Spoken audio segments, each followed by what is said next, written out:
بسم اللہ الرحمن الرحیم۔ کیا آپ چاہتے ہیں کہ اللہ رب العزت والجلال آپ کے گناہوں کو معاف فرما دے، چاہے وہ سمندر کے جھاگ کے برابر ہی کیوں نہ ہو؟ تو پھر نبی کریم علیہ الصلاۃ والسلام کی سکھلائی ہوئی یہ مختصر سی تسبیح ہر فرض نماز کے بعد آپ ضرور پڑھیں۔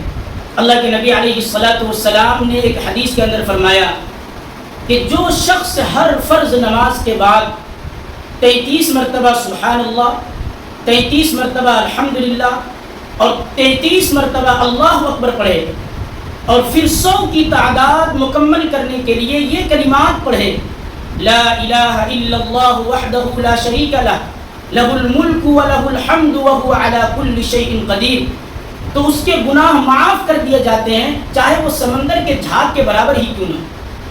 ذرا سوچئے، تصور کیجئے کہ یہ صرف 1-2 منٹ کا معمول ہے، اور اس معمول پر اللہ رب العزت والجلال کی طرف سے کتنی عظیم بشارت سنائی گئی۔ اس لیے آج ہی یہ طے کیجئے کہ ہم انشاءاللہ ہر فرض نماز کے بعد خود بھی اس معمول کو اپنائیں گے اور اپنے دوست و احباب کو اور اپنے گھر والوں کو اس معمول کے اپنانے کی ترغیب دیں گے۔ اللہ تبارک و تعالی ہم سب کو اس معمول کو اپنانے کی توفیق عطا فرمائے۔